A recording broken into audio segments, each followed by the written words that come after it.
Hello, hello, hello, and welcome to No Time to Explain. So I'm your girl, Mrs. IB Friction, and we have a full cast today. Everybody is here. You gonna say hello? Introduce yourself. Hi. For the newbies. Oh my goodness, Suchi. Wait, what? Why you do this? Okay, every week? that's Lil Dante or My name is Suchi. Suchi. Ego the humble bragger. KingXeph. It's Jeremy. I be friction. Oh my goodness. He went Lil Dante. I couldn't leave him alone. Well, I didn't he do did that. it. I She did that did to it. him. Hey, with his hair is pulled back, he looks like Larry from the Three Stooges. Whoop, whoop, whoop, whoop. Oh my goodness. Anyway, today we have I think a really good topic, but before we get into that, Ego here has a conspiracy theory about Lil Wayne. 3 conspiracy theories. All right, bro, 3. take it away. All right, so ready. you ready? Oh, yeah, you're a music person. You like this. So as we all know, Lil Wayne sold all his masters for Young Money, and we've come to find out recently that included in those masters were Nicki Minaj's and Drake's first couple projects. Wait. Before you continue, not only did he sell the masters, he also sold the publishing rights. And okay. Wait, he sold them both? Yeah. Wow. Okay, so that I might have killed one of my conspiracy theories. You fact check it. I'm just going what I saw on Facebook. Damn. I mean, okay, so yeah, he sold everything. So I have a couple For how much? $100 million. They shorted him. 20 years of work For 3 people? for 3 of the biggest How many artists. platinum sales did that go through? That's crazy. I mean, that's at least 10 platinum albums, or at least 8 platinum albums between Gotta the 3 be, of them. yeah. At least for $100 million. And Well, did he sell his Carter stuff and his Drought stuff and Well, everything? no, that wouldn't count. Those are just mixtapes. So I don't think Yeah, those would mixtapes. count. He wouldn't make any money off of no, those. not They wouldn't count. mixtapes. Anything like officially like So released. his legit Albums. album. So the Carters and the I Am a Human Being will be a part of those because those were albums. And that rock album he made? Whatever Yeah. that was. Yeah. Rebirth. His best album. Don't listen to non-Wayne fans. I love my fancy underwear. Prom Queen was lit, boy. But okay, hold on, stop. We're getting distracted. So the first thing, which is probably the most reasonable thing, I think, reason he sold everything is his gun charges. I think Universal told him, if you sell us your masters, we will make sure you don't go to jail. It was just my thing, this most realistic Very feasible. theory. You want me to go through all of them, or you want to talk about them one by one? Wait. I mean, that one. Well, that one is It's pretty. just- I mean, yeah. You know, that one's just kind of like, yeah, I can see that. That one's pretty good. Okay, my other one is, I think Wayne realizes he's not a smart person. So when he won his stuff from Baby and Cash Money, he realized he didn't know what to do with masters and publishing. So his thought process was, if I sell everything for a lump sum, it won't just be sitting there doing nothing. You know what I mean? So what you're saying is Baby was actually saving him. He knew what the right thing to do was. No, Baby was stupid too. He didn't know what to do either. Neither one of them knew what to do with that music. Damn. You know what I mean? And then my third one, which would probably piss a lot of people off at the table, is Wayne doesn't think his music will last the time and be timeless. So he sold it. Lil Wayne doesn't think his music will be timeless. Bro. Look, have you heard? Damn, son, where'd you find this? If I was at a club right now and all of a sudden, actually, it's scratched and the cut, and all of a sudden you heard hearing wee, I wouldn't get excited for People cop would car. though, No, but they you're wouldn't. not. You're not a fan, so you don't count. Cop car. I'm gonna tell you the same thing I told Dante. Your opinion is invalid because you're not the targeted audience. If you are not a fan, of course you're gonna feel that way. So it doesn't matter what you think about it. Y'all. But I think that I don't think that he doesn't think his music will last. I don't think that at all because, you know, you can put on people like if you go out and probably more likely, especially like in the South and stuff, and they did like a mix of just his music, you're gonna hear Lollipop, you're gonna hear Fireman, you're gonna hear Mrs. Officer. He has his songs that no matter what year it is, if you play it, it's going to get the people it's intended for hype, which is like legit fans. Like Versus is really proving this because you don't have to be a certain fan of people, but if you had a single that was on the radio, like, and he has singles. I will give you this though, as a whole, his albums as a whole, they can be hit or miss depending on the album. But definitely, the man has hits, no doubt. Like, yeah, obviously, I would never say he doesn't have hits. But I feel like a lot of Lil Wayne's, the best part about Lil Wayne's music is the shock value of his music. I will say that. A lot of stuff he's putting out, like John, the first time I heard John with Rick Ross, that it was unbelievably crazy because it was super different. But like now when I listen to it, it doesn't like, because the shock value is going on, I know what the song sounds like, it just kind of, it's an okay song now. You know what I mean? Where some songs just are always just in that high level of music. Like but I think every artist has songs like that. Like that song from that guy that you don't listen to or appreciate and says it's trash, but you know everybody knows what Stan is. What? Talking about Eminem. Who? Stan. What the fuck is that? You know what? We're not even gonna worry about that. Anyway, so did you fact check? That actually made you less credible. Talk about music. I was trying to get him stressed out. I just right now. That white bitch, I get it. I didn't see anything about publishing rights. Yeah, I didn't see that either. Yeah, but so all I saw was like master. So I don't know about the publishing rights. But dude, I would hope not. He fucked Nicki and Drake. Yeah. How bad? All of Drake's music, all albums. All of Drake's albums up until Scorpion. So Scorpion and everything before. The only thing Drake has is Tootsie Slide and... So everything post 2018 that Drake has made, Drake owns.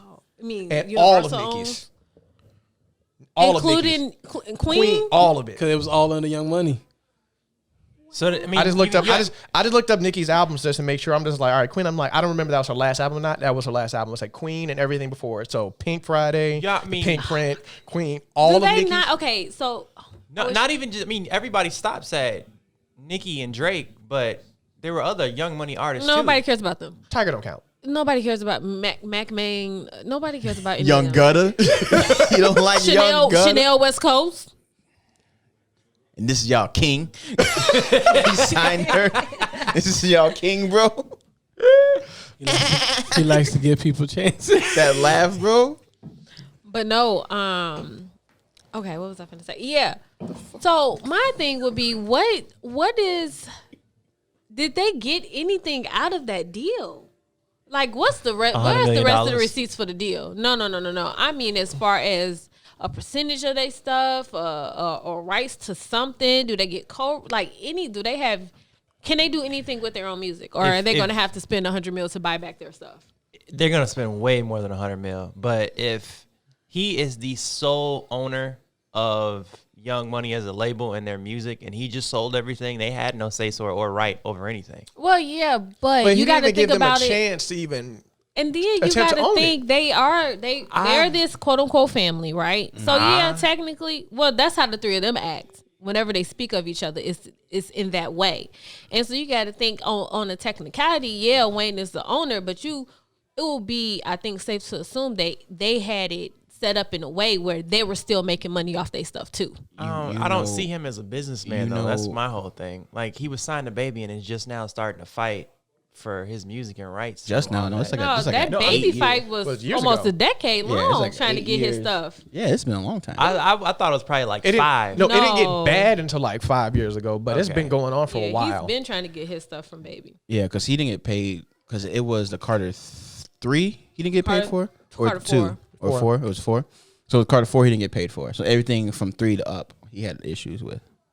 And then it held off 5 because 5 was supposed to came out. Yeah, 5 5 should have came out like 5 years ago. Yeah, honestly, should have.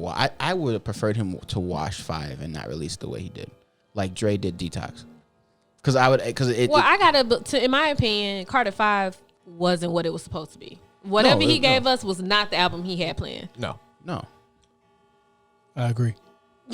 Well, I want that. I want him to release the real Carter 5. Like, that's what I want. Well, you gotta remember though, if you're writing an album and then you get stuck on the album halfway through and they got to take 5 years off from touching it and then finish it. You're not gonna be in the same space. I need him to do it untitled. Creatively. I need him to do it untitled like Kendrick. 'Cause Give remember- us whatever that was. Give it to us. Cause He remember- could have released remember- that as a demo thing. Because remember, Compton was supposed to be Detox too, and you had, it was all like Anderson .Paak and Was it though? No, it was. Yeah. He said the Compton soundtrack would have been what Detox was. But the only problem was there was so many young artists on there. And it was so How new. the fuck was it supposed That to was be not- Detox? It was like I don't believe him because the sound didn't even sound. It don't even sound when like him. when he wrote it. Because he said it was done.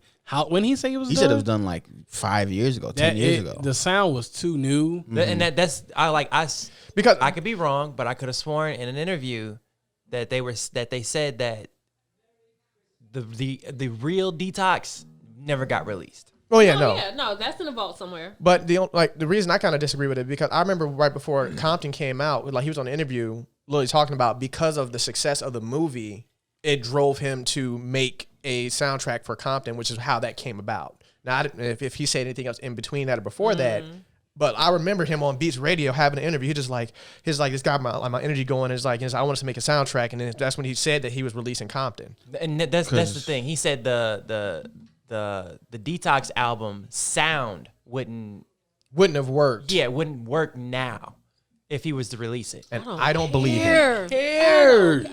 Yes, okay. And Smokey and then- Robinson released Gangbang, which was a poem he did in Def Poetry Jam back on HBO in like the 90s. Gangbang, Hey, it's that- a hit now. That's gonna go platinum. It's a hit. Yeah. So you gonna tell me the sound it won't matter? And then what sets me off is that Royce the 5'9" said he's heard it and he said it's fire. I'm like, come on now. Like people And people have listened to this whole thing and I can't hear it. And that's how I feel about Carter 5. I understand, yes, it probably sounds like 2013 or 2015, whatever it was. Because it was made back And then. I'm okay with that. Maybe that's just people who have been in the game too long. Like, because Andre gave the same little speech. If I was to do something now, it wouldn't Fit the sound. Yeah, because they're trying to ride the But wave. with him he's also a passion thing though. That's his problem. Andre's thing is a passion thing. Where I think Wayne still has the passion to rap, mostly because that's all he can do. He can't do anything else. He's not gonna be a good actor. Oh God, Right. no. He's not gonna No. be. He's not gonna have a talk show. He's not gonna be like. No, he has a talk show. He He has a podcast, Yeah, that's not the talk. but That's not the his guest talk. Have you watched it? I haven't watched it. If you watch it, it's an hour-long thing of his guests telling stories and him laughing at it and smoking. That's the whole podcast. Yep. He Makes doesn't. sense. He does. So wait. So when you made that, and then like that's the whole thing, bro. It's great. You get to hear about Busta Rhymes and Fat Joe and all these other people, but So the story time for Lil Wayne. it's not for Lil Wayne. For Lil Wayne. That And should be here what it's today, you called. guys, we're going to tell Lil Wayne another story. Let's take a look. It's his bedtime, everybody. Bedtime stories with Wayne. Yeah, and I think that's the difference between these older cats and these young dudes is the passion for actual music. Because I think in the long term, I think it hurt him to sell that. Definitely. But I think he figured that's all his only option.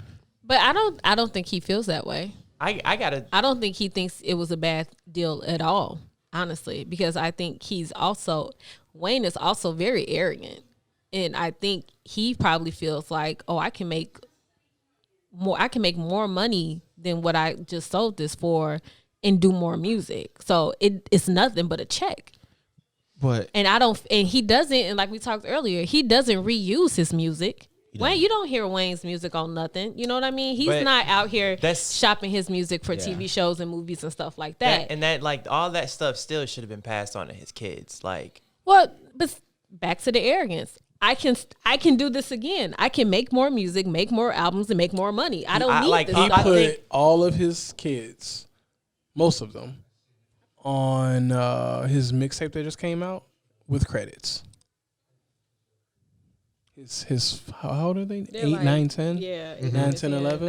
Yeah, something So like that. with that mindset, I can see him knowing that I can do this again. Yeah, He's basically doing a DJ Khaled thing because that's all DJ He Khaled said, did. "Y'all So- can have this. I don't need it. I wasn't doing nothing. Like Torrance was saying, I I'm not doing nothing with it anyway. He wasn't. It was just sitting there. So y'all can have it. Y'all can do what y'all want with it because I'm gonna move on and make more money. And I I think like- with the whole family thing too, you got to remember, like, after Nicki and Drake fell out over the Meek stuff, you don't really know where their mindset is as a family. So in his mind, so devil's advocate, if I flip sides, I'm Lil Wayne, and I have this catalog of shit I'm not doing anything with. If I sell this music to Universal, I get paid up front, $100 million. Universal is going to use the catalog, right? Mostly Nicki and Drake stuff. So if Drake and Nicki don't get paid up front now, when their shit gets used, they'll get paid later. You know what I mean? So, Drake has his own label. Nicki will be fine. You know what I mean? At the end of the day, like, no matter how you feel about her, she's not going anywhere. Yeah. She is way more influential than I give her credit for. Because I shit you not, I watched this Tiny Desk, like, freestyle rapping thing. Top 10. It had Denzel Curry on it, Anderson .Paak, and then 2 or 3 other girls on there. But I shit you not, every single girl sounded like Nicki Minaj. Yeah. I mean, all of the high voice, the head wiggles, the arms on the hips when they rap. I'm like, I knew holy Nicki shit. Minaj was influential when You got that haircut like her? when she had people going out getting fake butts, and when she had everybody wearing that pink bob wig or whatever. Not even the pink bob. I'll take it back to when she first came out. The Barbie chain. Every woman having Barbie in her name. Yeah. The two-tone with the Chinese bang. That one. Like, that's when you knew. And this is when she first came out. And everybody was trying to look like her and be like her. Just her whole look. And I have to give her credit for that. She still has that. If Nicki was to come out right now and be out for a minute, women would be still trying to look like her. And people aren't doing that with Cardi. You know what I mean? You don't see that with her. She's like, and not saying nothing bad about her, but they're not trying to emulate Cardi B. Not the way they were doing Nicki. I get you. Well, it also like shows how strong she is an influencer. She married a pedophile, so and her image and brand is still intact. They stopped playing music at school dances, though. Publicly, Should they been there anyway? Should they have been playing them there anyway? I don't think anyone under the age of 18 should And really they be listening. don't want none from 500 feet away. Remember the Kid Bop? Remember the Kids Bop version of that song? Oh, I love it so much.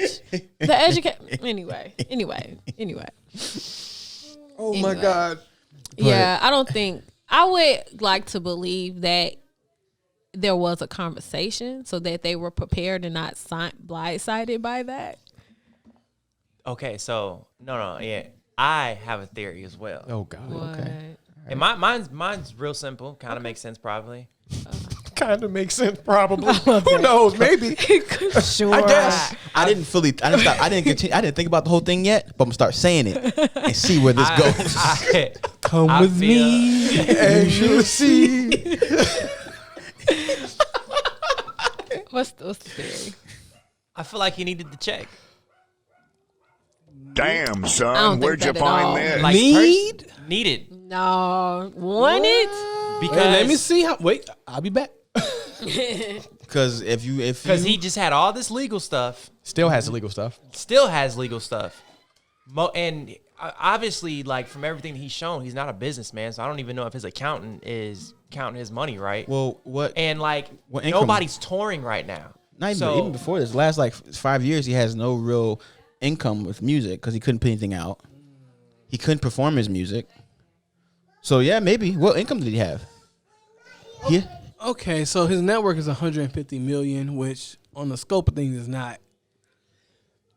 Excuse me, it's not a crazy amount, especially since he sold something for 100 million. So he sold something with more than his net worth, Well, almost more than his net worth. And that didn't include his stuff. That was a combination of his stuff and 2 other people. Like I felt like he honestly needed the check. But that net worth is representative of the stuff he owned, though, not necessarily what he was making. Yeah, net worth is never representative about what you're physically So making if or what you if- physically if- have. It's if- what your full value is at. If all his music is tied up and he can't produce more, make more, or perform that, what income does he have? Okay, so he makes about roughly 20 million a year. The last reported is he made 19 million in 2018. 17 he made 16 million. So the highest over the past since his highest he's made was 2012, 27 million. So he sits around like 20 million a year his take home. Damn, so Between 15 and where's 20. he taking it home from though? Like, where's that money coming from? Probably whatever other ventures he has. Well, you in know, music. he does commercials. He does, you know what I mean? He does a lot of little stuff that he probably gets paid a decent amount to endorsements. do. He's a got lot his of endorsements. skate park that he probably opens to like private people. I say Skating stuff. I say he probably has a whole lot of other stuff that we just don't pay attention to. Skating stuff is a lot of money. Yeah. But that's what I'm saying. Like, all his money, like Torrance said, has been tied up for the most part, and no one's touring and everything right now. So, But I wouldn't trust he him. probably needed it. I wouldn't trust him with touring anyway, because the last time I remember him touring, he just like walked off the stage because he just like, you know what, I'm not feeling this, and just left. I mean, you can do that. That's Well, mean, well, yeah, as long but- as you show up, yeah, that's you you get picking paid. up your back So end. he does. So his royalties. He's a director. Nigga, did you get his taxes? Yeah. He's a television director, a songwriter, composer, and producer. He produced a Drake documentary in 2010. I wonder if that He got owned a sold. clothing line, Truck Fit. truck fit. Truck He's Fit, co-owner Young of Clothing. Tidal. Oh yeah, he is one of the co-owners of Tidal. Oh, You know, Tidal has like 100 co-owners. I Depending on how much mean- you invest in the company determines what your royalties would be. Yeah. Knowing him, he's stupid. He probably gave him a lot of money. Not stupid, but he probably gave him a lot of money, though. I guess if it's increase your royalties for titles, why not? Yeah. Because that was a whole big thing when it came out. It's like any musician that invested in the company, like however, like their royalties were determined based upon how much money they put into the company. So if you put in a lot, your royalties, your percentage per play was a lot higher than everybody else's. Okay. I like that. I mean, it's a good look, but at the same time, it's just like, you know, if you don't put that much money in, you're better off just sticking with Apple and Spotify at that point in time. Anything else, Friction? I kind of just piggybacking on what Torrance said. It kind of really stuck with me is that he wasn't doing nothing with that music anyway. So if he didn't sell the publishing rights, they're still going to get paid. They just won't own their masters. They're going to get. They have a potential to get paid more with Universal owning their stuff than Lil Wayne owning it. Yeah. If that's the case. It's still if that's the case, but if the publishing rights are gone, then that's trash. But kind of like just jumping off of what Mrs. Ivy Friction is that they do have a family mindset. So, that's like with us. If I own Suchi stuff, I would still legitimately have a conversation, even if I felt like I was going to do it. I'm like, hey, bro, this is a move I'm thinking about making. And to our public knowledge, I would. No, I'm you probably, but I mean, in the music industry, I don't know if the family thing really means anything because Dame Dash wouldn't give Jay-Z his masters back. He sold his music. They fell out for one. But I'm saying that was one of the reasons why they fell out, right? Because of it the whole was Def Jam deal. The Def Jam deal, and then also Dame Dash wouldn't share any of the Dipset stuff either. He didn't. Yeah, because I think what happened was Jay they, took Kanye. Well, before much. before they split, when they signed Cam to Rockefeller, they were most artists that signed to Rockefeller were split down the middle. But when he brought the Dipset people on, he kept them to himself. Like he wrote Jay-Z off of it without Jay-Z knowing he wasn't getting part of that money. So they fell over that, and then when Jay-Z acquired Def Jam, he tried to do that same thing. On the flip side, he's like, "Hey, I'm absorbing Def Jam, but this chunk of it is mine." But Dame Dash is like, "You're putting it under our umbrella. Why can't I get part of that $50 million, whatever that he was supposed to get from that deal?" He's like, "No, you have Cam, you have your section of Rockefeller. I have my section of Rockefeller." Mm-hmm. So when they split, then they split it like by Right. Yeah. Well, the only reason I even brought up the whole family dynamic is just the way they are publicly. They are very public about that's my brother, that's my sister. Yeah. You know, Wayne, and they are so loyal to Wayne because Wayne brought them in. So, and I think, and Wayne publicly has shown a lot of respect towards them as artists and as people. And it's just, they make that family, they bring up that family image. Now, whether or not it's like that behind closed doors, we'll never know. But from what we see, I feel like it's safe to assume that there was a conversation, especially if the publishing wasn't so with it, then I really don't see what the issue would be because, like Ivy Friction was saying, Wayne wasn't doing nothing with their music anyway.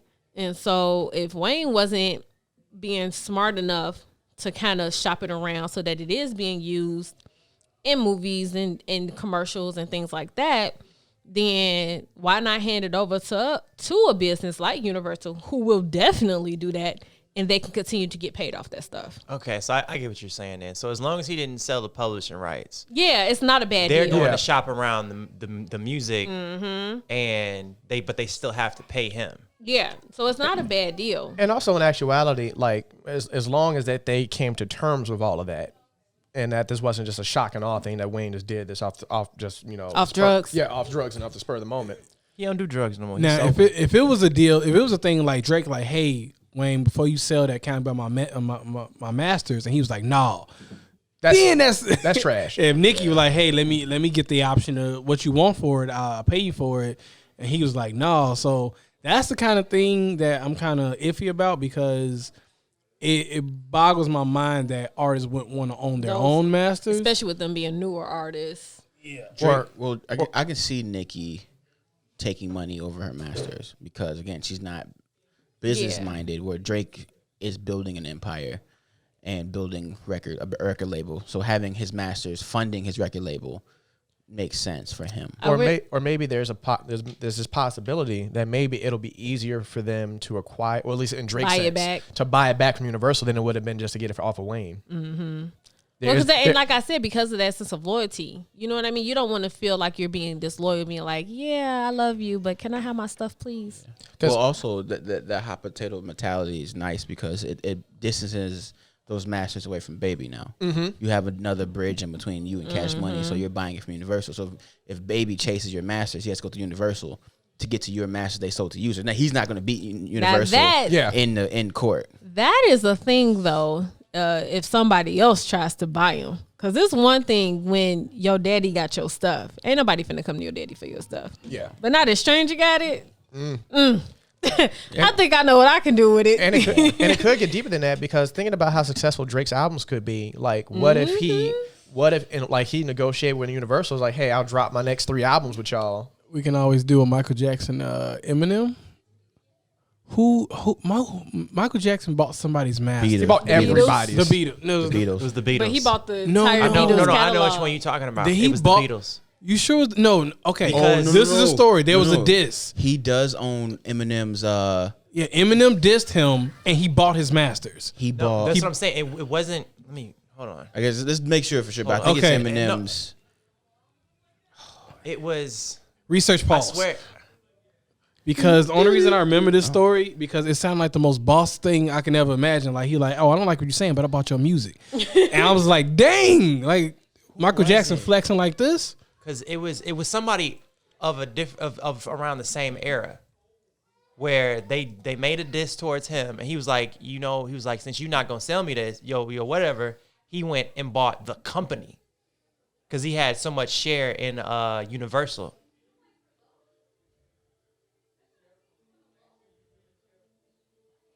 There's a lot. It's going to take me a minute to find Oh, this. no. Yeah. Yeah, so he bought. Michael Jackson now owns the rights to Eminem's back catalog after his partnership company, Sony ATV, purchased the publishing company Famous Music for $370 million. Yeah. But I know from I'm talking 2007. about the situation that you're talking about, though. I know he owns Eminem's music, but it's somebody particular who wouldn't sell him something, so he bought the company. No, he outbid Paul McCartney. Is that who it was? He outbid Paul McCartney for the for Beatles. He didn't buy the company; he bought the Beatles music from Sony. No, the company you're talking about is the thing that the Sony ATV. Yeah. Yeah, it's got Eminem, Akon, Shakira, Beck, Bjork. So it's a Reddit article, and it has the tweet. So it was like, I did not know that Eminem dissed Michael Jackson, and then MJ sued him. Then Eminem apologized, and MJ bought all his publishing. Bought all the publishing. Sony just bought back the rights to Eminem's music in 2016. So MJ owned Eminem for about 9 years. Oh, and then not to put on to add to that, the song that he dissed him on, "Just Lose It," he took it off the air for the 9 years. So not "Just Lose It" wasn't anywhere for 9 years because it would diss Michael Jackson. You know what? That's funny. I don't remember hearing that song. I remember when it first came out. I remember hearing it on the radio ever since. Yes. That is some boss stuff. So just He's saying. from Gary, bro. That's what you People call forget Mike is from Gary, son. That's what you call a flex. That shit doesn't go anywhere, bro. It doesn't. It doesn't. Oh, bro. So I brought that up to say that I don't know why I brought that up. Somebody. Oh no, because we were saying how somebody else could buy their music. now. Oh, okay, yeah. So it depends on who wants. Because I give Who wants to be that petty? All right, now I know we got some Drake haters here. Now, if like Pusha T or like me or Joe Budden, I mean, any of these people will buy Drake's music, it will be the most devastating thing in rap history. You know who he beefs with a lot that could actually buy his music? Who? Jay-Z. Because they beef a lot. And they jab each other a lot. And Jay-Z got the capital to do it. Jay-Z has the money to buy it. Isn't Jay-Z like a stake owner in Universal in some degree? Well, is Tidal like associated with Universal? I don't know. That's crazy. I would love if Jay-Z bought Drake's music. That's hilarious. That'd be the most boss. Petty. But I feel like their back and forth is a little more like we understand it's just music type thing, like for the culture type thing. People are petty though. No, you're not wrong. Oh. If Drake did buy Push's masters, that'd be crazy. So Well, the Universal owns them, so Rock Nation is a branch of Universal. yeah. Yeah. Yeah, UMG is like the Yeah, because Rock problem is- Nation is basically a publishing. It's It's for a publishing, publishing, yeah. right? Like the what is it? Sony, Universal are pretty much the two big ones, and everything else pretty much falls under. everything trickles under them. That would be so petty though, because to have that mindset, you'll be doing it just to have it so that nobody else can use it. That would be the reasoning, because otherwise you're still gonna have to pay them if they got the publishing. But you're also getting paid You know off what his I mean? music, though. So go ahead and diss me, bro. And that beef coming back. Go ahead and to diss back. me, son. Oh, you Coming back. You will to never back. win. just You will shelf never them. win. Just shelf them. The master's coming back to back. Hey man, that diss is doing good, man. Thanks for the check. Like, It stinks. Sideline his music. Ooh. Pick his singles out for him. I'm gonna hold your album on the shelf for the next 3 years. hey, this is modern day slavery. Oh, you wanted to re-release Self Care. Oh, that's funny. Oh, Take Care. I mean, you wanted to re-release Take Care. Write me a Oh. 10-page paper, apology paper. Change the artwork.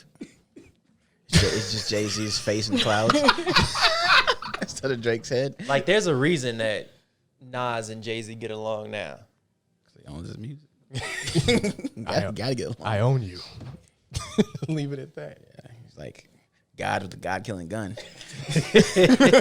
Ether killed me, but I owned it. I own it now. My only weakness. I got it now. Oh my goodness. Anyway, any more theories on this? Man. I think we covered everything. Yeah. But I would say watch that Lil Wayne podcast, though. You get some good stories from that. Oh, my other theory. He needs the money to pay for Don't you his say gun dreads charge? to give life back to his dreads. No, I just need Regina to tell her daddy to please Just cut that head, bro. get a fade, bro. I didn't realize Just how get a bad it fade. was till he was on the Masked Singer.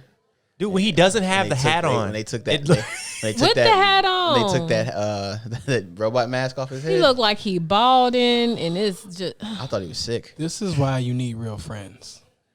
He in has his- real friends. No. Nikki? No, Dre? no one in that. nope. If His daughter ain't told him to cut it off yet. Real friends would have been heeding him every day until he cut that. I mean, just like nonstop. Call him, good morning, bro. Hey, man, good morning, man. And then just lighten him up. You know why they don't, though? Well, they might now, but before, why they didn't? Because if they told him to cut his dreads, he was going to cut their music. Damn, son, where'd you find this? Thank you. Anyway, Moving on. moving Let on. me just reach. Let me reach. Okay. Damn, that's tough, bro. And you missed. So moving on. So we wanted to talk about body positivity. It's okay to be big. No, let me finish before you keep talking, please. Stop. Look up body positivity. 'Cause I want to read this verbatim. Happy Friction is wilding out over here. Body positivity. Thank God y'all can't see what is on his tablet. Body positivity. It's Erase this. Erase that part. Roly poly oly. Erase that part. These small and circling round. What are you? Thank you. Thank you. Because you're terrible. So, body positivity is a social movement initially created to empower and popularize overweight men, women and men, while also challenging the ways in which society presents and views the physical body. I want to take note that that definition has nothing to do with health, and I think that's a problem. But Jeremy just did the big girl pose when they have the arms up and like look like they're always trying to constantly scare a bear away. The big girls pose on beaches. You're a mean one, Mr. Grinch.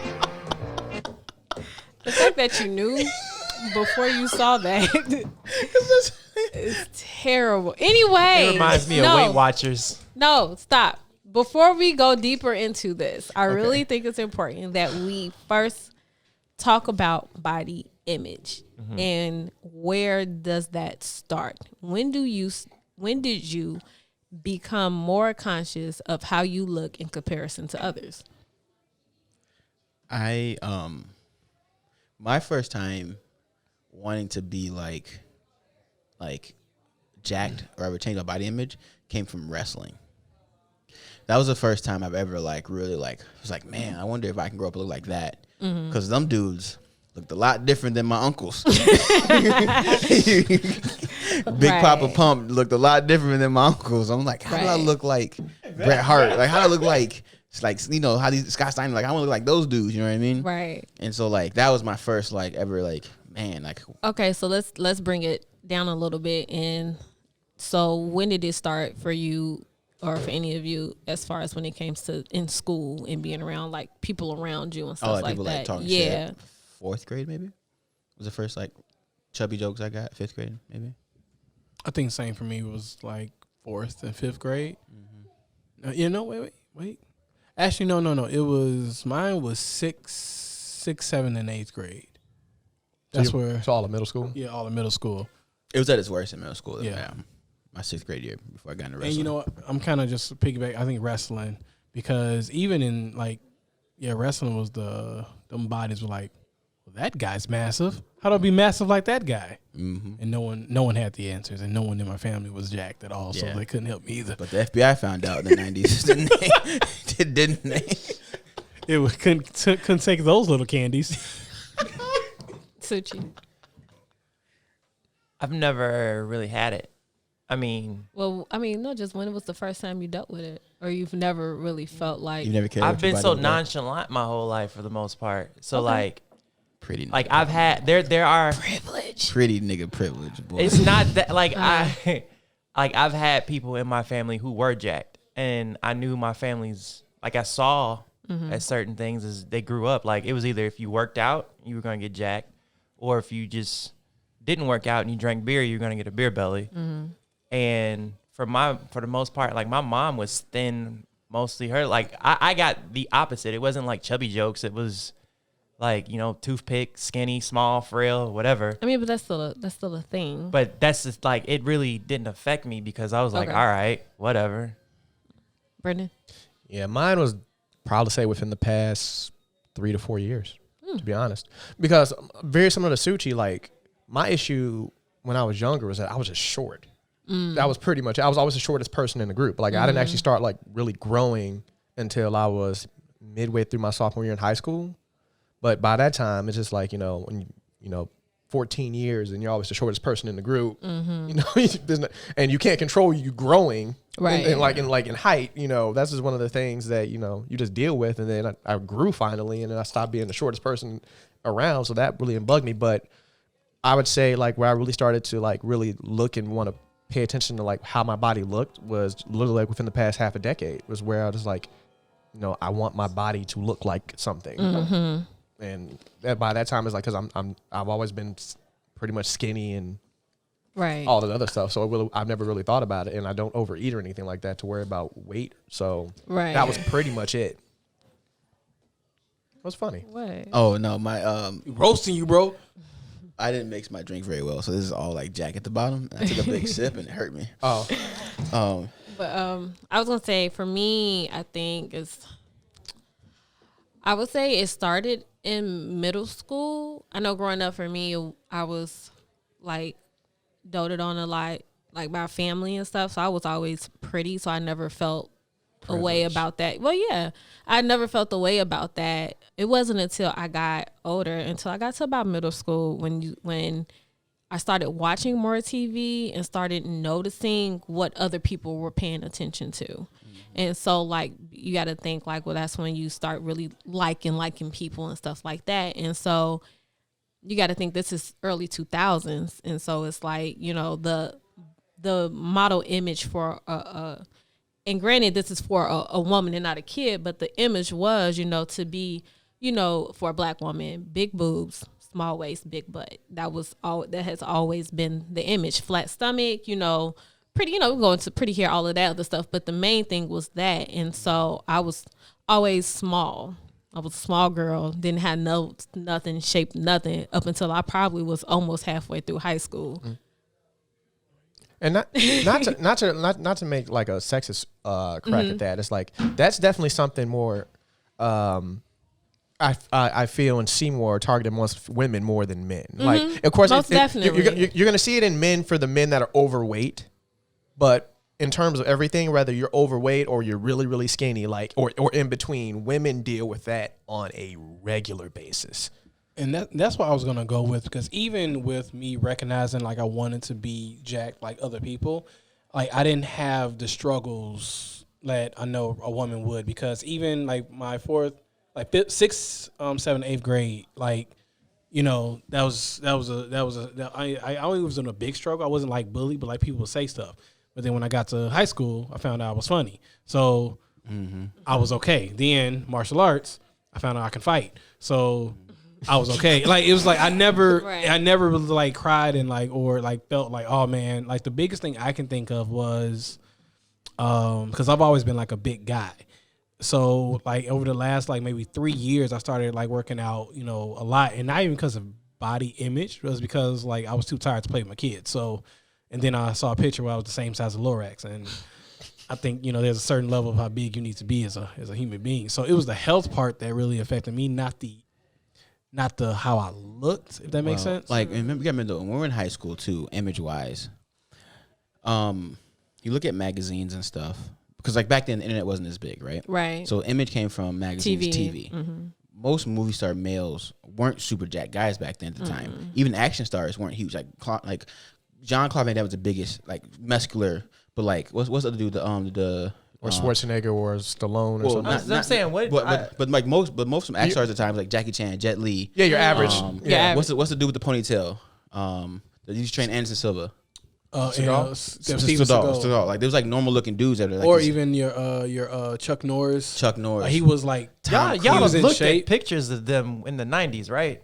They were ripped, but they weren't big. They weren't big. Like compared to Vin Diesel, The Rock, Jason Statham. They weren't shredded like they that. wasn't. They weren't V-shaped. I get it. They weren't like size wise. They weren't huge, but they were still like They jacked. looked But they attainable weren't- though. They looked normal. It looked like I can look like that. Or for an athlete, for someone being quite athletic, like that's a normal look. The most shredded person at the time was Rob Van Dam. At that time when we were younger, the biggest dude now is The Rock.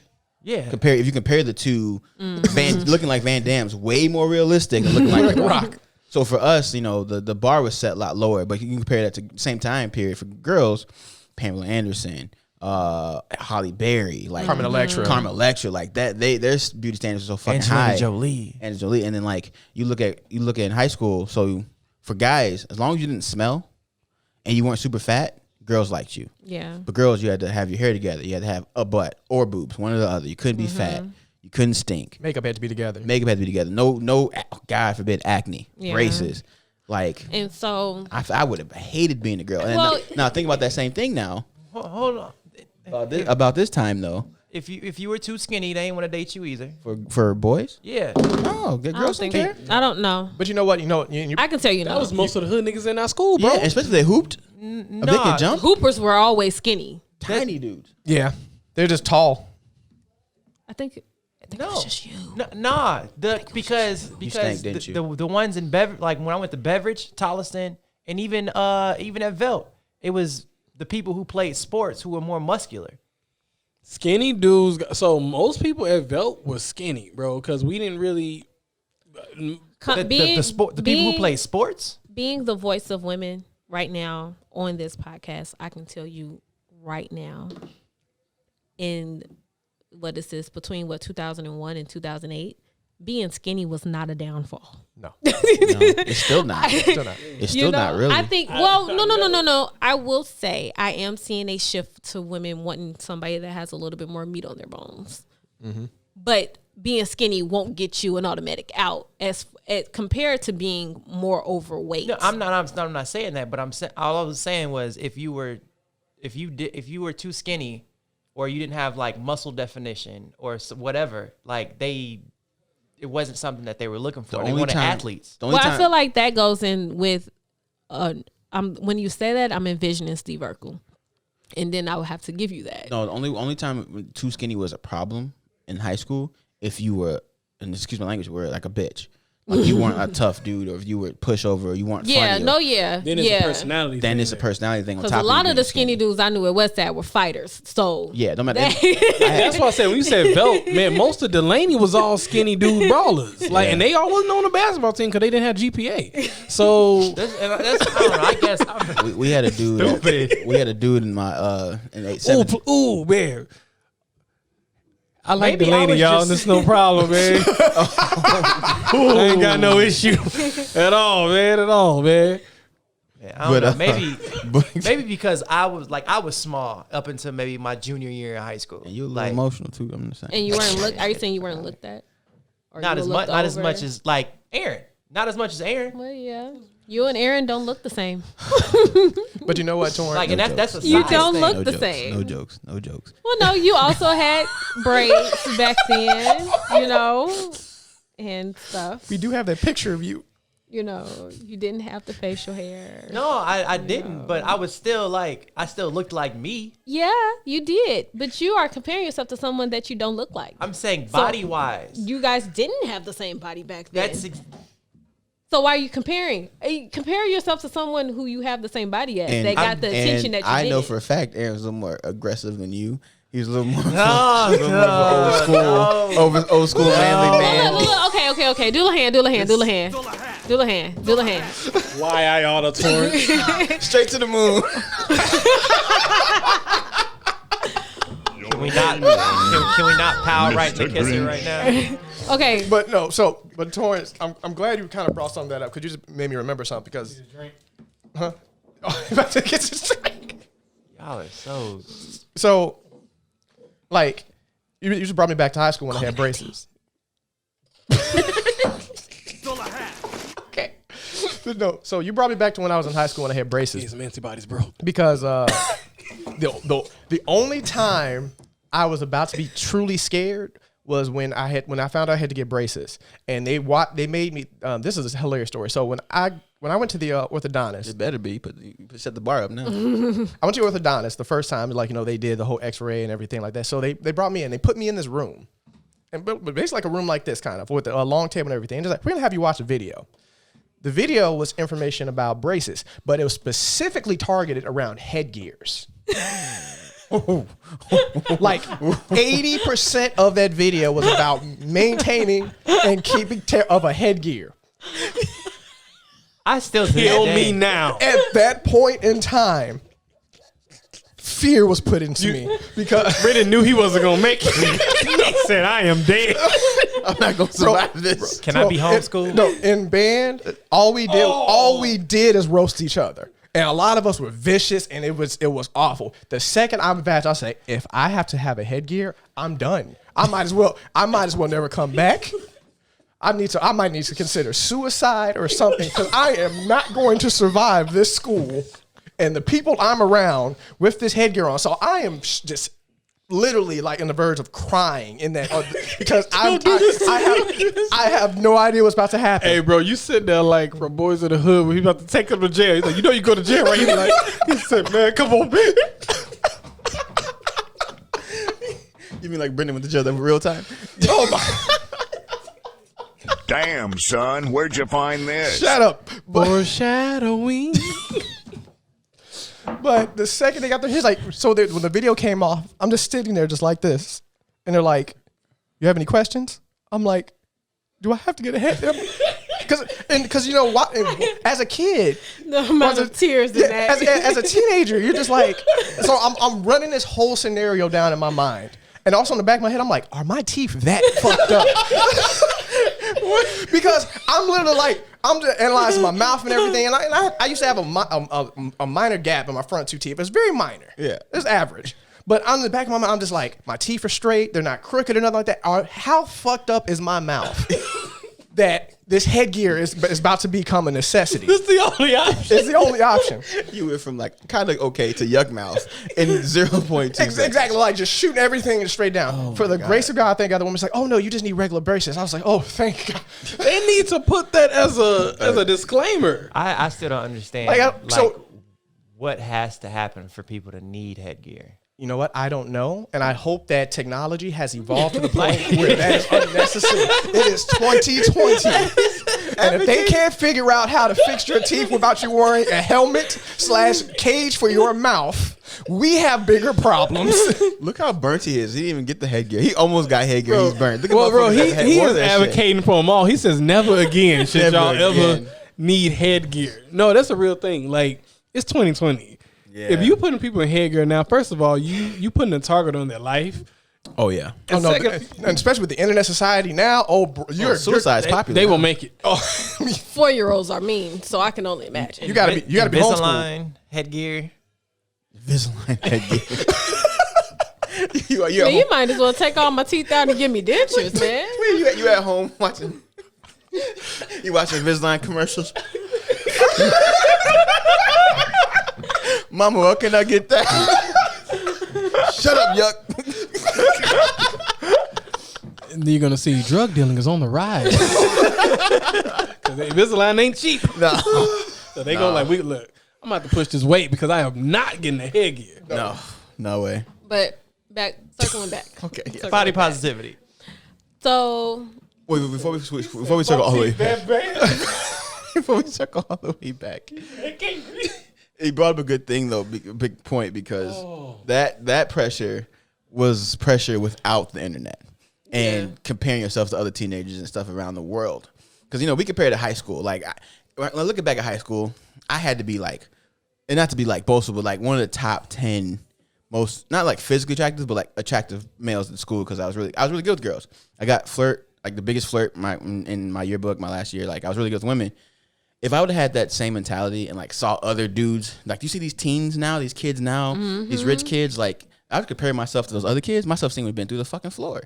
Like, so I don't even know how these kids now are handling stuff like the way they look and the way they feel. I mean, and then when you look at them, if you was to go to a high school right now, I would look like I belong there. And not just because I'm small, but because they look so grown. Yeah.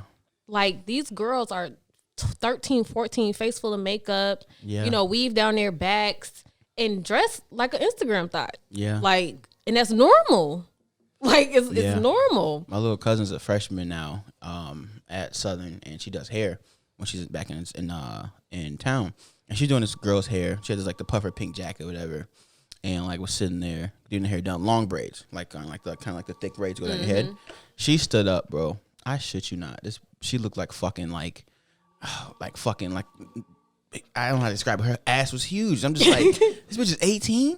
In my mind, I'm like, and then I went like, I hope she's 18. So I'm like, so I had to like, I just got up and left the room. I just got up and left. I'm like, you know what? I'm not even gonna, because like they were not built like that when I was in high school. No, they were not built like this when I was in high school. No, they're hitting puberty way early, because it was like the ones who looked like that were older than they should have been in school, or they hit puberty like way early. And so, you had, of course, we all had, like, my best friend, she definitely had boobs and everything when we were in high school, like freshman year coming out the gate. Talking about Sydney?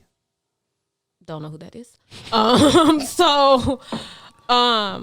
And even with that, with having that look at that age, it was assumed that she was fast, that she was, having sex and everything else, just because she had the body that that people liked and everything. And that to me is crazy too. But anyway, we're understanding where, all of our ideas of body image come from. When they talk about body positivity, I think the problem is that it does not include health.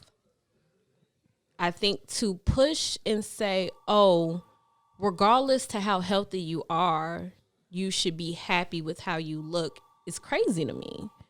I think at some point there should be some type of strive to be healthy. Now, if you're healthy-ish or trying to be healthy and you still look the way you look, by all means, love yourself. Please love yourself. I do. Because you're trying, but if you look the way you look and you have high blood pressure, diabetes, or all these other type of issues, and yet you want to still stand there and be like, oh, but I love the way I look. And it's kind of like, I'm concerned because you're not healthy. Yeah. Like, I'm not saying you got to be a health freak. I'm not the most healthiest eater, but geez, like, I try. And you notice everything you said is weight related issues, because they're the only faction of the body positive people who backlash at people who try to leave that group.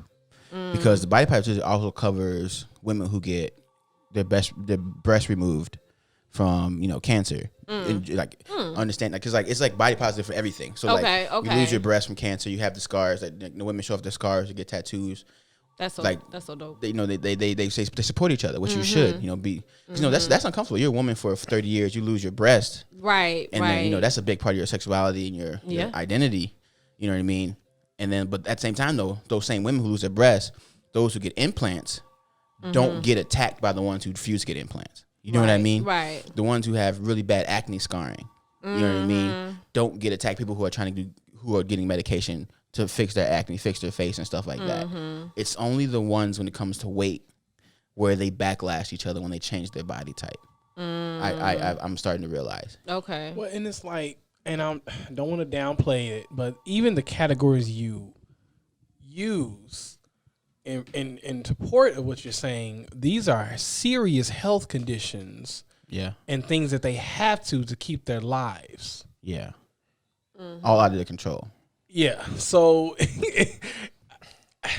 before you say that, because there are issues and conditions that can cause you to be overweight, there's really a thyroid issue or something like that. Like, I agree with that. It's just that it kind of with Torrance is, as soon as someone wants to say, hey, I want to be healthy, it's like in part of this community, and they start losing their weight, all of a sudden, like, oh, they not loving themselves, they're kind of going with the vibe. And it's like, and I love to speak, like, I'm not a black woman, I know, and I'm not a woman in general, I know when it comes to being overweight. You're a white woman?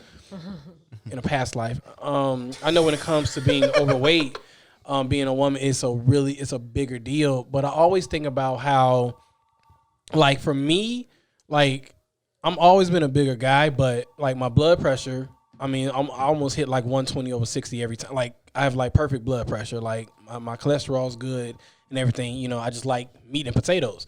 So but I can say that I'm healthy. But when you really think about that, that is an outlier. That is not the case for everybody that is overweight. So when you think about people that are overweight and they don't have high blood pressure, diabetes runs in their family. My granddaddy had diabetes. And he lived to be 89 years old. So it's like when you think about these health issues and like, hey guys, it's okay to look okay with your skin, but how's your health? And correlation, the healthier you get, you're going to lose weight unless you have a underlying health condition. Like, there's no way you can maintain, if you're really trying to get your blood pressure down, get your cholesterol down, get your body fat percentages down, because if you got a higher body fat percentage, you have more issues with heart disease. So if you're trying to get all that down, like, you're gonna lose weight. It's like people don't take in excessiveness, and that's where all the negativity comes from. Like, because there's nothing wrong with being a little chubby or a little fat. Like, fat is healthy. Like, it keeps you warm. Like, your body literally needs warm at that. I'm torn. Ego. Your body literally needs We're a we're not whales, right? Get up. No, look. Your body literally needs a certain percentage of It's fat. not for warmth. I'm gonna tell you right now. You better Google it. you talk to the wrong person. It helps protect your body to a degree, not just for It's warmth. it's for your organs.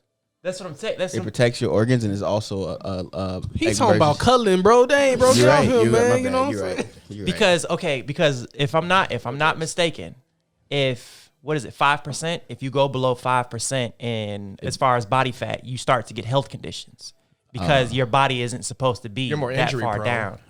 It matters for male and female. Like, oh, you said differently. Females anything under like 12. Like your body needs it. Oh, okay. Like Yeah. like there's nothing wrong for a little bit to be there or just a decent amount. It's when it's excessive. Well, and I think Like you're like the fat cells in your body absorb certain things. Well, yeah.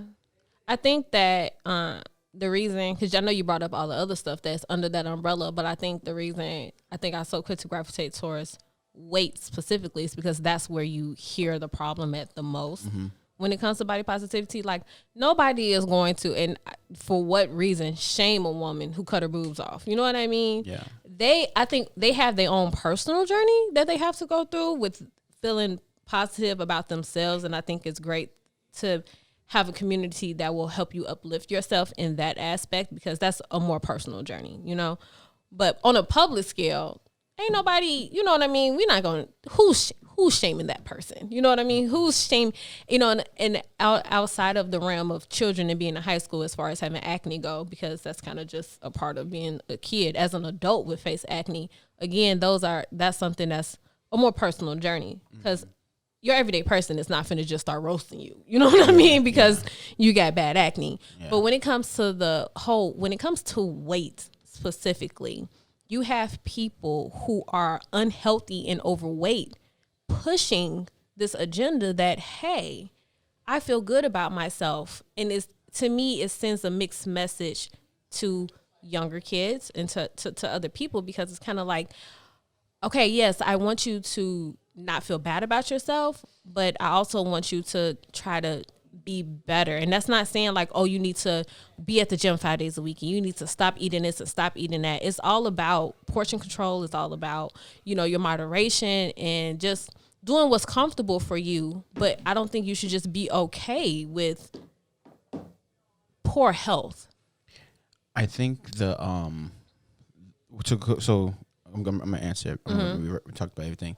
The first two things you said, the getting your breast cut off and acne thing, isn't necessarily the making fun of, but it's the rejection that is what they're worried about. That's a factor. Yeah, okay. You know what I mean? Okay, Rejection in a spouse, like you know what I mean? Like, right. If you're single, you have a double mastectomy, and you lose your breast.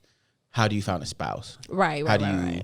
How do you show that to someone that you've never met before? Okay. Try to build a relationship. Same thing with acne. If you have really bad acne, how do you find someone who will be okay with that? Not touching your face and respecting those things. So those are things they're worried about, I think. Okay. It's not necessarily out. But to your point, though, fat people do get made fun of right. way more in movies and media and stuff. Right. Or like actors. Jonah Hill can't get away from being the fat kid. Even when he lost weight. People were mad. People were really upset. People were mad that he lost weight. People were really upset. The roast he did for James Franco roast, he was skinny for that roast. He still got fat jokes the entire time. And the jokes he didn't get was about him going back to being fat eventually. Like, it's just so fat people. Yeah, so to your point, yeah, it is more outlier of a thing. But I think the issue with them is the problem with I'm sorry, I started saying overweight. I'm sorry. Overweight people is that they hire a lot of that bias agenda behind facts, unfortunately, because there is an unrealistic ceiling for women for beauty. You know what I mean? That's true. Women are judged more than men based on their beauty, which is true. But then they hide behind that by saying, if you don't love yourself as a fat person and try to better yourself, then you're the problem, which is unfair. Extremely unfair, especially if there's health issues involved. Even if there's not health issues involved, there shouldn't be a problem with wanting to better yourself, to make yourself more attractive, to the masses at the end of the day, because we are social creatures. And at the end of the day, like, a lot of things are driven from love and sex. And so unless you're finding another man who's super body positive and you're happy with his body and you guys are both out of shape and happy, so be it. But if you're looking for love, you want to open your pond as wide as possible, it is okay to be the best version of yourself, even without the health aspect of it. But they make you feel like if you do that, then you're forsaking everyone that's like you. Because from what I've seen, it seemed like when a big girl, when you look at somebody that's like Monique, who was so pro being big, you know, being fat was her thing, and then she went and she lost all that weight and she got healthy and things like that. And then at first people were so upset because it's like, how dare you go and you told us, you know, hey, own it, be it, you know, and then you went off and you left, and it's kind of like that's the mixed message that I'm talking about. And like, I'm just like piggybacking on what you're saying, like, it's so hard to me to see, and this is me using my male privilege and lens, where if you are eating like you're supposed to, and I'm not even saying like lettuce and figs, just portion control, like eat whatever you want to, just portion control, and you're walking, 30 minutes a day, you know, if that. If you do not have one of those health conditions that causes you to not lose weight, just that casual amount will have an impact on your body. It will have an impact where you would not be overweight. Correct me if I'm wrong.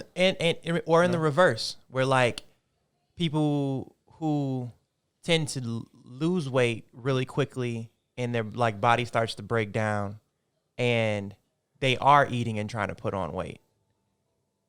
Like what happened to Missy Elliott. Like, well, she has a thyroid condition. I thought one of y'all just said it was lupus. Lupus. There you go. Yeah, no, I think it's both. That like, you know. Yeah, lupus. I think lupus hindered her ability to dance and stuff for a while. It is lupus because T-Boz has the same thing, and her weight fluctuates a lot too. And the chick from Salt and Pepper. Yep. And it's like, you know, I'm eating, my body's just not.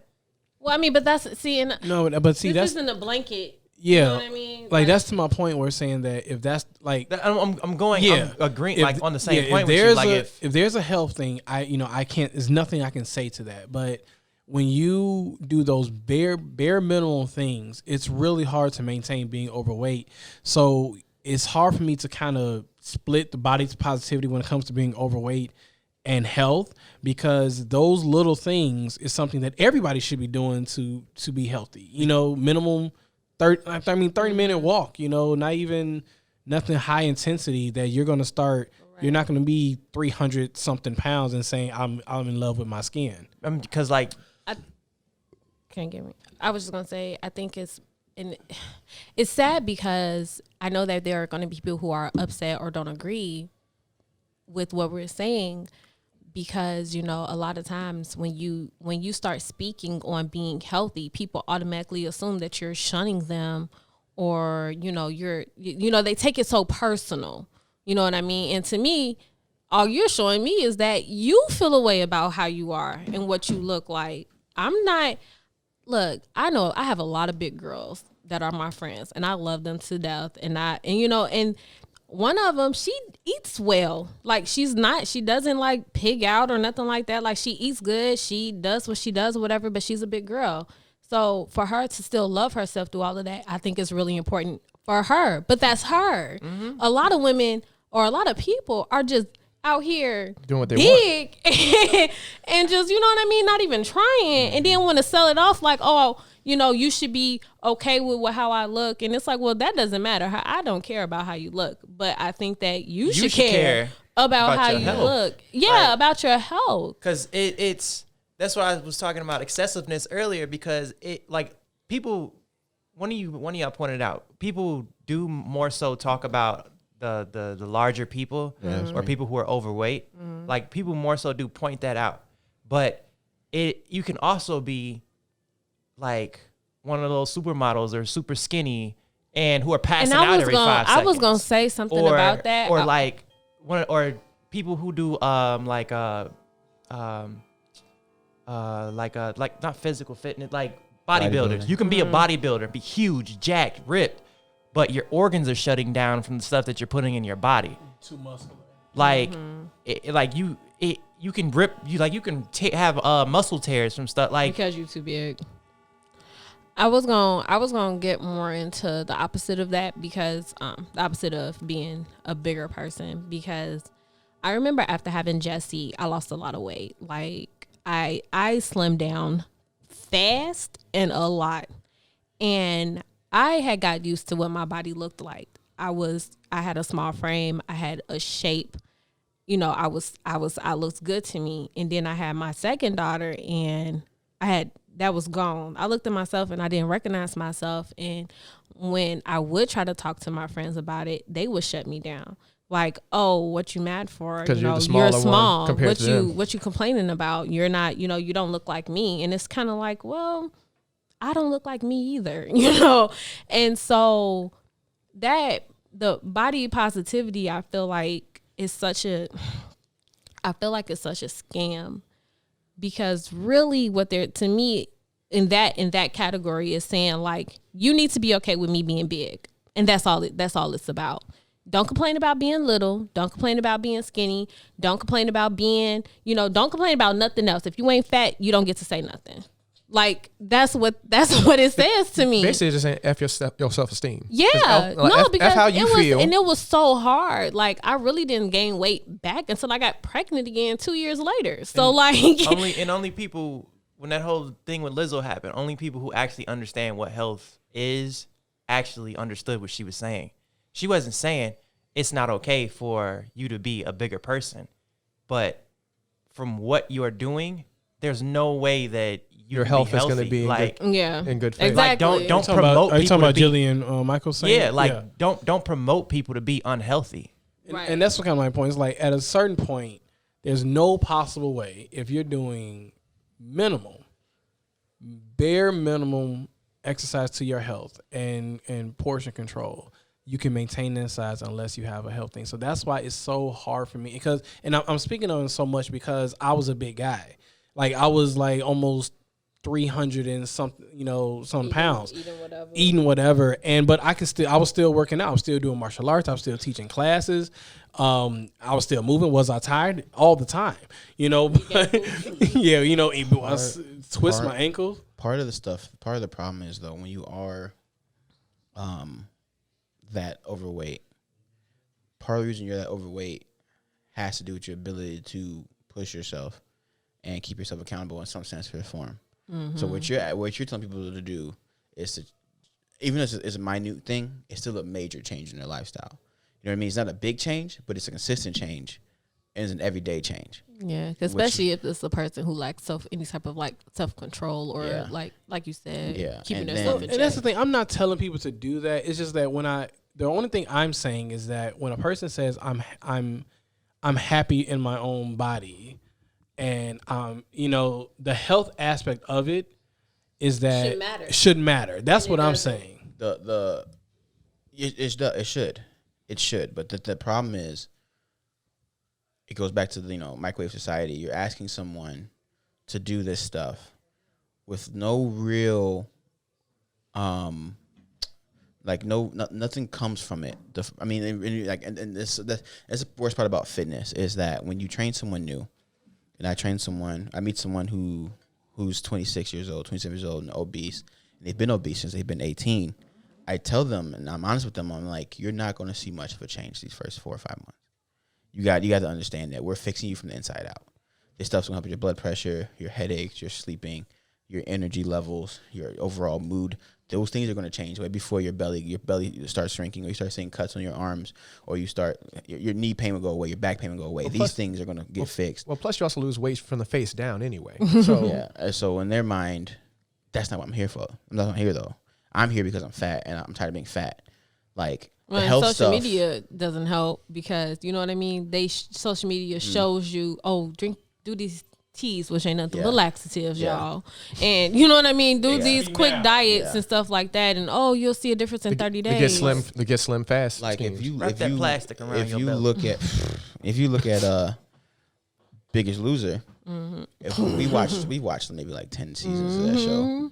When you have those interviews at the beginning of that show, what's the first thing people bring up? I'm unhappy by the way I look. Mm-hmm. I'm unhappy with the way I feel. Like not physically feel, emotionally feel. Yep. They don't, It's a mental thing. And then they get into the health stuff. Mm-hmm. You know what I mean? So that for majority of people who are overweight, that health stuff's still on the back burner compared to just fitting in your shirt and fitting in your pants. Even though that's like literally the most important thing at that and what point in time. what it is that it's easier to be like, you know what, I'm just going to love me the way I look and the way I am instead of fixing why I look the way I look. Instead of changing my diet, instead of walking to a place instead of driving or whatever the case is, instead of doing these little things that I will have to be committed to doing. Yeah, I'm just gonna love the way I look. I'm gonna take it a step further, but this is gonna be real controversial. What? Yeah, Same thing pretty much you said, but easier by saying the only reason I feel the way that I feel about the way that I look is because of social media. Oh yeah, that's it can be a double-edged sword, but people like. I feel like I'm not overweight. I go to the gym, I work out, I eat well, and I still have body image issues from time to time because of social media. If I don't look at it and don't see it, yeah, out of sight, out of mind. But when I'm on social media and just looking, and just when you observe what people like, the stuff that people comment on, the stuff that gets applauded and everything else, and then you look at yourself and it's kind of like, I don't look like that. damn. Well, you know? you know who has it worse though. I'll say this, and I'll probably piss people off, but people who are bodybuilders or who are in shape have worse body dysmorphia, or if they feel worse about their body than anyone that's ever been fat. I can believe that. I bet I feel worse about my body than anyone who's like been super skinny, super fat, because I've been shredded. Like, people beat people. It's hard. It's like you work so hard to get something, and then you have to revert back to what you were before that. It is literally the worst feeling in the world. Yeah, I absolutely hate the way I look sometimes, and I look better than most people at the gym. I'm the strongest person in the gym. About 90% of the time I'm in any gym I go to, and I still hate how I feel sometimes the way I look. You know what I mean? Like that is the most mind fuck thing in the world to have the body you always wanted and then losing it. right. And that's more. And I think that's a scary thing too. Is like having to run a race, you might have to run again. What is this more so like? I got here and I achieved what I wanted, but I can't maintain this. It's impossible to maintain. That's what I'm saying. Well, and it's like, dang, That's a whole nother conversation, bro, because there's a lot of that industry is hard to maintain. That industry is real judgy, bro. It is real judgy. Because it is real judgy. it's like cattle. And the reason I'm bringing it up though because we understand the purpose of the race, and we understand running the race. Someone who's never ran that race before, where it looks so long and so difficult. Like if I told you, hey, Jeremy, you need to run 26 miles to get to this thing that you want, right? Like, okay, PS5. Hey, you run 26 miles to get PS5, right? You'll do it, right? But what if I told you there's a chance we're going to steal that from you one day and make you run that race again randomly? And it's going to keep happening for the rest of your life. So let's just say, for instance, like say, okay, you run the race, you get the PS5. 2 months later, they take it from you. Take it from It's like, oh, you want it back? Run another 26. Yeah, every 6 months, you got to keep running this race to get that same. It's the same result. You had it. You know what it is. But you know what? But you got to keep running that race over and over gotta again for the keep rest of giving your it life. back. With that, I think that he's crazy. With that, Well, we all are. That's the well, fitness no, but industry, though. I'm gonna say even with that mentality, that's how your average person feels about being in shape.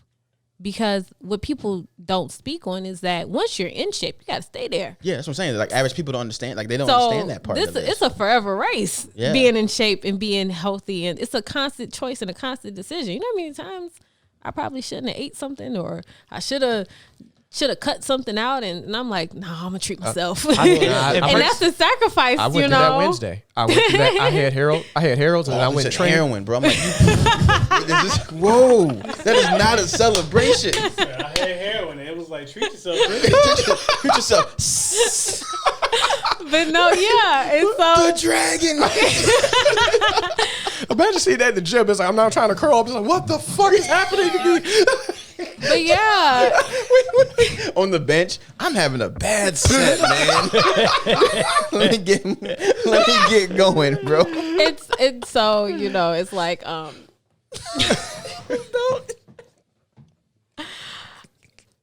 people that race to be in with your health it's a very conscious one, and I don't think a lot of people feel like, well, I'm not doing that. And then you have the route of surgery, but it's like, again, It doesn't change your health. you still have to maintain. Well, It's like a car. Your body is a car. Maintain it. A lot of those surgeries backfire. Though. And I'm just going back Because it doesn't change your overall body's health. Your Lap- cholesterol and other stuff, it doesn't change. 60% of lap bands fail. I'm just going back to your thing because I'm just sitting here to think, and it's always been the industry to me that's been so. Well, I understand why body dysmorphia and not being body positive, happy with your body, because even you sit there, you work your hardest, and you got 4 or 5 people that sometimes usually overweight tell you that you weren't, you're never strong enough, and you get 5th, 6th, get off to the side, or even just me going to your show, where I never realized that they throw you to the side when you're not what they like. It's the most demeaning thing in the world. It's like they just, and so you know what's happening once you get, and you have to sit there while you watch the shredded people. And like I didn't do the right things the first half of my show because of some other stuff, and then towards the end I kind of fumbled what I did. So I came in dead last in that first show. Second show I got 5th. I did much better, but that first show came in dead last. So think about this. I worked 6 months. And I cut 65 pounds. And I was probably in better shape than most of the people in the fucking audience. But I had to stand on stage with 15 other dudes. And they told me to my face, you're the least shaped person up there. And go to the end. Go to the side and wait while we judge the other guys. While you're there. Just keep posing, though. And you have to watch everybody else that's better than you. And then the way the show works, the way the crazy thing show works, so that morning show, I know I lost already. I know I'm dead last. Because like the order of how they put you is the order you're in. You know who wins. So the night show, I have to go out there and do a minute routine and pose in front of the judges and the audience, knowing I'm dead last, and show off my body that just lost in this competition I've been working for the last half a year. Bro, that's life for people. That is life for people. Oh my goodness, that's crazy. It's tough because that is definitely life for. Imagine, I mean, that reminds me of high school. A group of girls, right? It's a group of us. And there's always an ugly one or one that's not as attractive. That's why the pretty one stays around. Ugly girls. Well, that's insecure women that do that. But that's life. That's you go through life knowing that your friends are prettier than you, that they are always the preferred person. I'm here for comic relief. And until I can find a race that is for me, I'm just, I know that I ain't the one. Whenever we go out, I'm coat check, bag check. Hold on. We call it in the when I was a bottle blind, we call them guard dogs. So you see the girl, part of the problem. The ugly girls or the big girls in the group of all the hot women that would like, you see a girl get hit on and the big girl be like, oh no, we're fine. We're hanging out. It's a girls' night. Or like she's like, they be dancing. She's sitting by the coats and the bags and shit. They were always ready to go. We call them guard dogs. She don't want you. What you talking about? She came over here and started talking. But to me. It's just as bad on the other side because then you have your group of guys. It's all right. Who's gonna hop this grenade? Who's gonna hop that? Who's gonna take this grenade? We call it leashing. That's worse. Who's on the leash tonight? That's worse. Who's on the leash tonight? that is terrible. I was a bad person for a long time, people. I'm just letting you know that. He said was.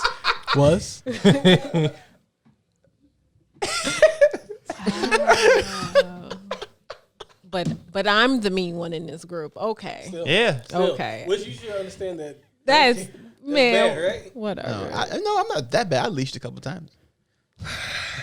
Big dog and he left too. He still said leashed. We need a Pop Smoke growl. No. No.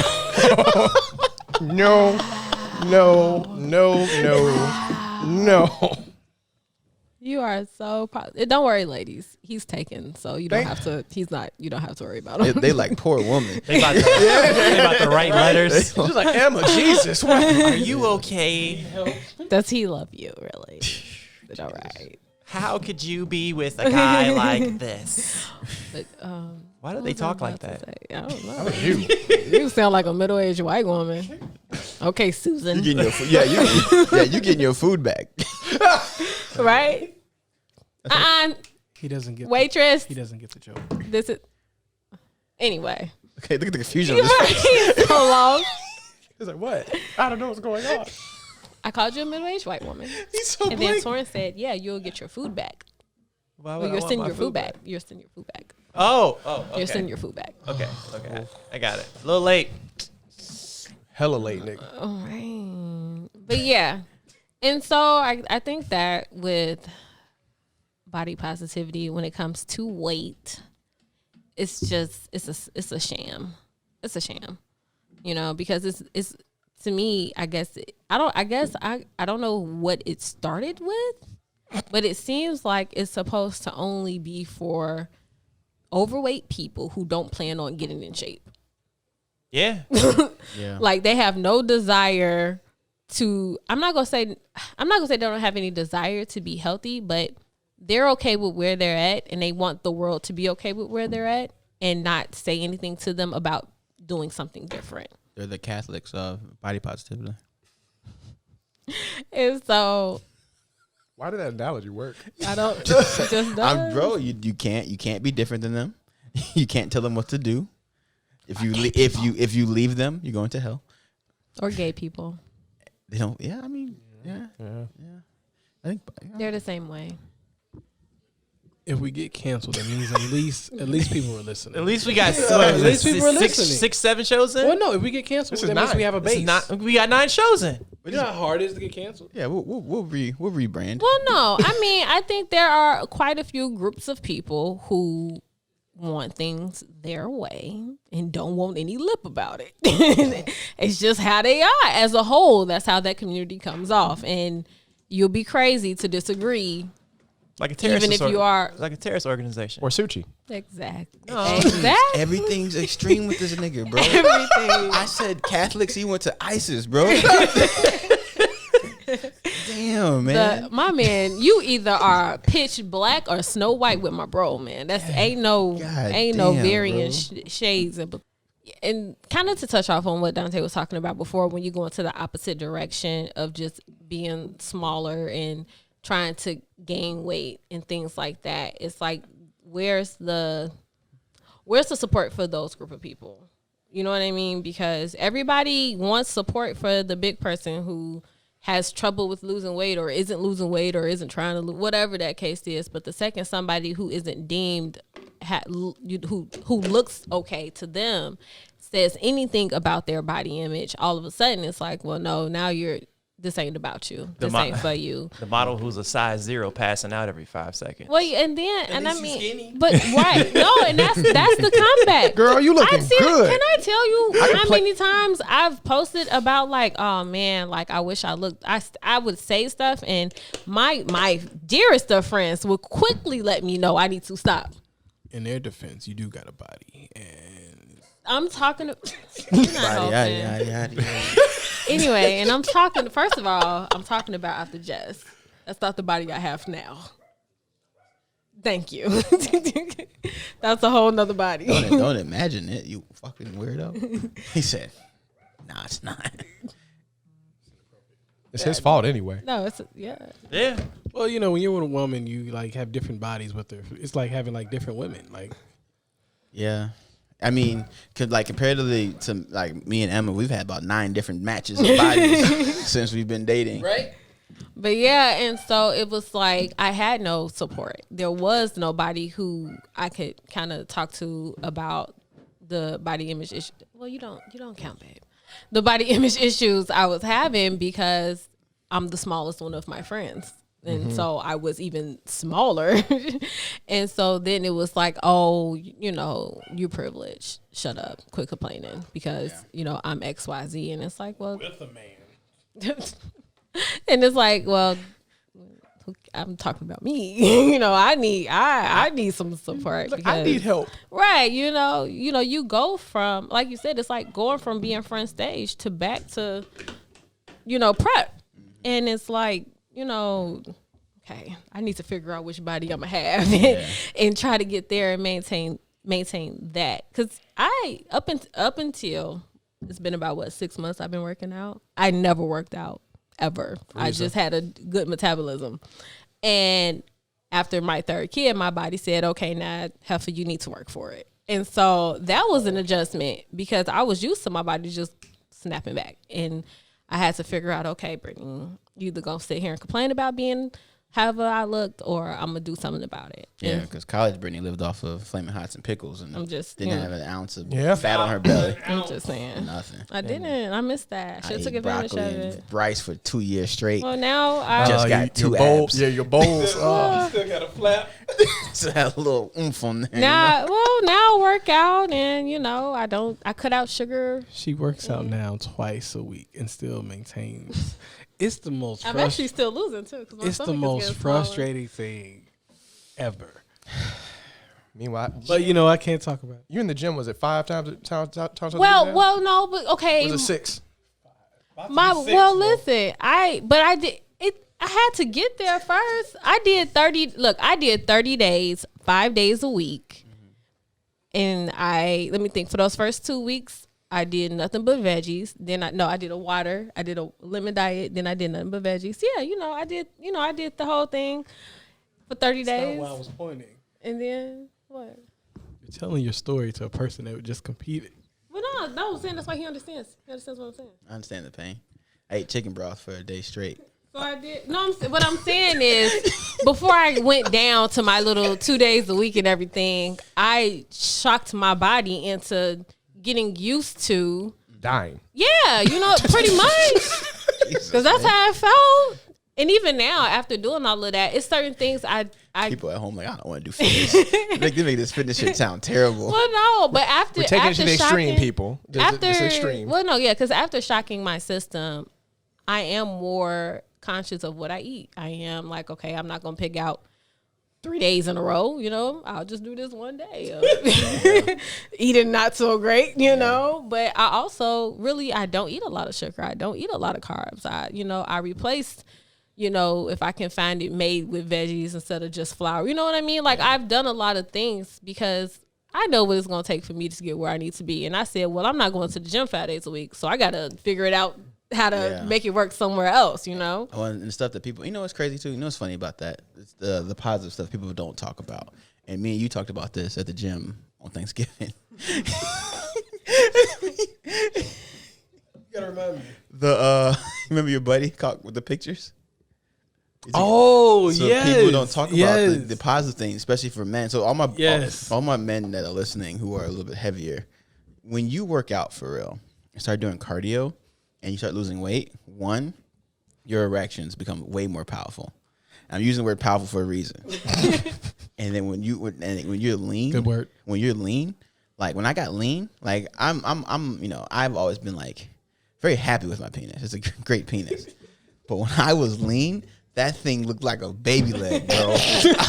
That bitch had veins and you do gain length, bro. It looked as like a you monster, lose weight. bro. I almost killed Emma the first time we had sex after my show. I got carbs in me, I had energy. Oh my gosh, she passed out. It was great. I'm telling you, fellas, if there's no other reason to lose weight and work out, the healthier your penis. Every man's dream, I don't care if they say it or not, is to always have a larger penis, no matter the size of their penis. No matter. If I could tell you the potion is cardio, hit training, I should see 49 people running down the street bro, at the end of this podcast. Telling you, bro. At night. Telling you, man. Working out. Lifting. Thursday after release, you're just going to see just all of them running outside. And same thing for ladies, because I help Suchak. He doesn't know anything about a female orgasm. No, the female orgasm is you're right. The vibration and contraction. Wait, no, this is important. This is important. Hold on, this is important. Okay, I forgot what it looks like. Okay, this is important. Don't cut this. This is important. This is important. The female orgasm, for people who don't know the body, is the contraction and vibration of the pelvic floor. And the pelvic floor becomes stronger through Kegels. obviously, because that's a big popular thing. But a lot of people don't know, especially women, planks, deadlifting, and squatting help strengthen the pelvic floor. So women who squat, deadlift, and plank will have stronger orgasms long term if they work out constantly. So these are real. It helps both sides. I love the way you just mansplained orgasms. No, this is for women. This is for men. Oh, okay. This is for men. Well, because a lot of times you said a lot of women don't know this either. Well, they might not know about the. I don't think they do. I don't. Well, no, about the workout. About the deadlifting and stuff, because like when you deadlift and so it's called something called thoracic pressure from your sternum down to like your lower pelvic area. I know exactly what you're talking about because I almost peed myself when I was deadlifting one day. Yeah. So yeah. So the way your abdominal is set up, you have your rectus abdominis and your transverse. The transverse is the abs behind your abs that keep everything in place. So when you squeeze that with the diaphragm, the rectus, and your pelvic floor, it strengthens everything through your body. So for women who deadlift and do compound movements, it will strengthen your pelvic floor, which in long term would make your orgasms better. Mm-hmm. Feel me? No, I know you're the perfect person to explain it. It just sounds like something Suchi would do, and then I wouldn't be able to accept that from him because he's not a personal trainer. But you're fine. Okay. He's like, how did I get it? I get it. Suchi's like an orgasm. I did, however. Organisms? Women have organisms? This is an episode of Big Mouth all over again. I'm going through changes. He said, wait, women get horny?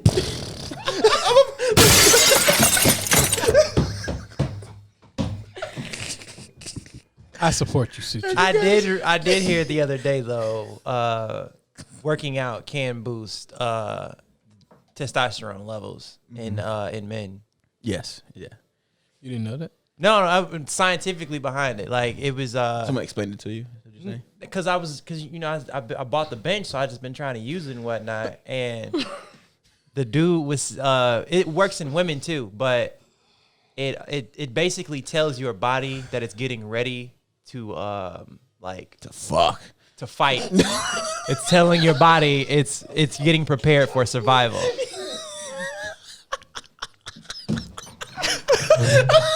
You know what?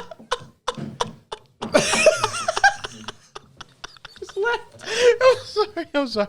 No, you're right. You know what? You're right though. This has been a great conversation. Let's wrap this up because this is this is turning into a roast. I think Brittany has something to say. Let's end it like let's actually end it though. End it. I'm gonna go look up the definition of an orgasm. Okay. Yeah. So I'll say this.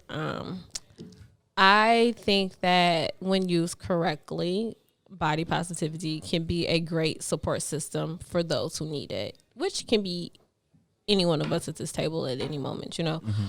I think that health should be a part of that conversation as well when we talk about weight.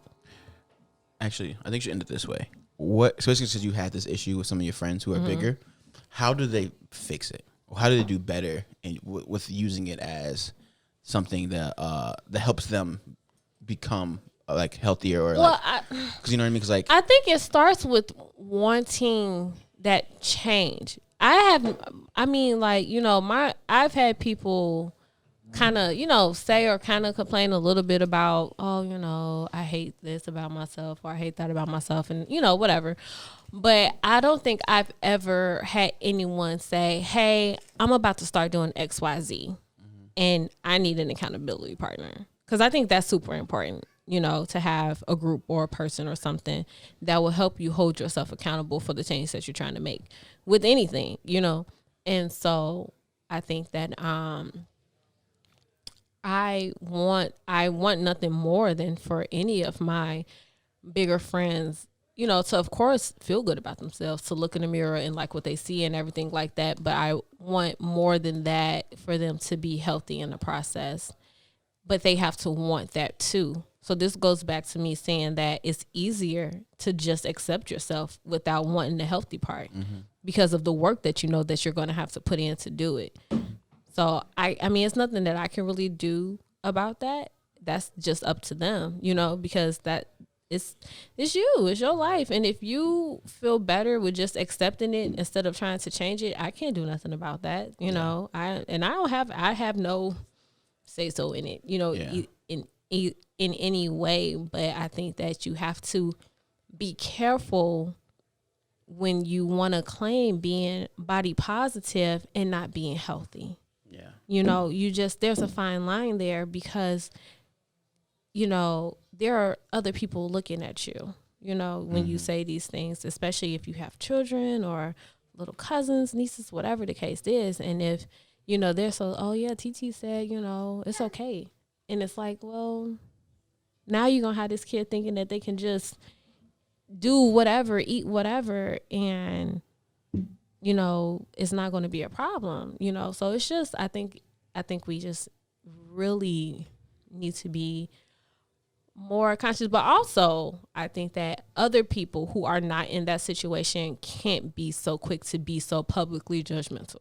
Yeah. Everybody is judgmental, and, you know, behind closed doors, you can think how you want to think and feel the way you feel. But when you go public with that and try to say like, oh, you need to do this and you're wrong and you can't do it, you know what I mean? Like when you start shaming people and stuff, you got to be a lot more gentler, because this is a very sensitive topic for people, you know, and there's nothing wrong with wanting to advise and help, but you have to first make sure that your advice is even wanted. Otherwise, you could just keep your opinion and your fat shaming to yourself, you know? Yeah, I think people need to understand that bettering yourself isn't a highlight of negativities. You know what I mean? You can still love your body and love yourself, but it's okay to improve. And the things you're improving on isn't a negative. It's just something that you want to make better within yourself. And that has to be the first step to losing weight and getting in shape. Because if you do not really love yourself in some capacity or form, losing weight, it will be an awful process. It will be a terrible process. It will not last. You will not do it. You have to accept where you are, be happy where you are, and then move to change. It's like building a house. I always joke around saying like people like, oh, like I do a lot of core stuff and everything. Like, oh man, you working on abs? I'm like, actually no, I really have no desire to have abs. People can't fathom that and understand that. I'm like, But you need to have a strong core. yeah, I'm okay with having a strong core, but Yeah. like, oh man, the abs gonna come through. I'm like, oh, if they do, I'm not really trying to make it happen. So, but again, like that kind of goes with what you're saying, like being okay with, you know, where you're at, you know, being acceptable where you're at. I've low key kind of forgot what I was ready to say. It had something to do with and if like Mrs. Friction said, if someone asks you or talks to you, you know, saying things about how they don't like something or they want to do something, only give them advice if you know what you're going to be talking about, or don't go saying something to somebody about the way that they look, and then if they turn around like, oh, I've been thinking that myself, can you help me? Because this you don't like go around trying to judge somebody for something and then not be a help. Yeah, it's pointless. Also, in about 3 years, when I'm like all bandaged up, don't judge me. I'm confused. You don't get to surgery. Oh, because I will go on. Look, I'm all for working out and everything. I really am. But when I tell you 3 kids have done damage that working out can't fix, I'm going to see a surgeon. This is the consequences of. We would be under the bandage together, baby. I'm just saying. Those are the consequences of not doing it prior to the children. Because look, Torrance was talking about, you know, the muscle behind your abs, right? Yeah. Well, when you have children, they spread it. Mm-hmm. And there is nothing you can do to put them back together, okay? Nothing. They tear. Depending on how bad it is.